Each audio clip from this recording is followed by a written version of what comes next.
ঘটনাটা হচ্ছে দাদা, মার মন্দিরের সামনে একটা দান বাক্স আছে।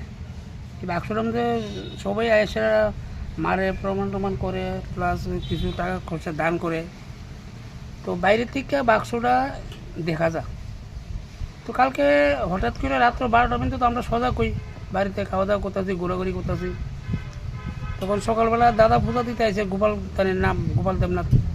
পূজা দিতে এসে দিয়ে কিতা বাক্সটারে 4-5টা দাও দিয়ে কূপ দিয়ে কাটতে লিছে।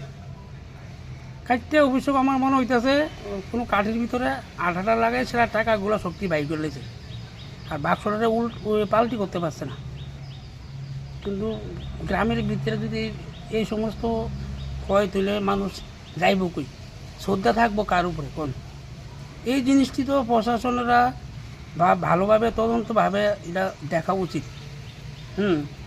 বা আমরা এদিকে আছে 1-2 জন এরকম কাজ করে, কিন্তু তারে বারবারই দৌড়া নিয়ে 1-2 দিন পরে ছাইরা দেয়। কে ছেড়ে দেয়?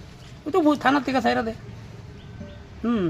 তো কিছুক্ষণ আসলো, পুলিশও আয়া চেক করে গেছে, কাউন্সিলর উষারঞ্জ দাস তাইনও আইছে, আরও 3-4 জন আইছিল। এই আর কি পরিস্থিতি। কি নাম এই জায়গাটা? এই জায়গাটার নাম হচ্ছে শীতলটিলা।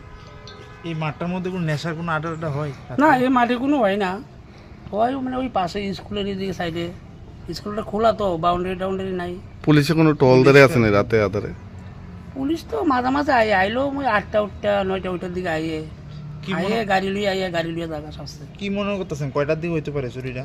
এইটা 12টার পর হয়েছে। 12টার পর একটু বৃষ্টি হয়েছে না, ওই সময় হয়েছে। এটা আগে থেকে প্ল্যান প্রোগ্রাম করে রাখছে, বা দেখা যা যে বাইরের থেকে এটা বাইর করা যাইব, নেওয়া যাইব। টাকা টাকা কেমন আসলে? টাকা তো এটা আইডিয়া করতে পারি না, কিন্তু পূজার পরে তো সবাই অনেকই মানুষ আইয়ে নমস্কার করে দান করে ওইটার ভিতরে। মানে আপনারা এখনো দান বাক্সটা খুলছেন না? না না, তো আগামী মাসের দিকে নাকি পূজা ওইব, কালী পূজা পাশে ওই দিকে কালী আছে, তো ওই কালী মন্দির এটা খালি, তখন ডাল লইল আর কি, ডাইলে টাইলে পূজার ব্যাপারে কিছু খরচ করল, এই আর কি ঘটনাটা। কি নাম আপনার? আমার নাম তপর কুমার দাস।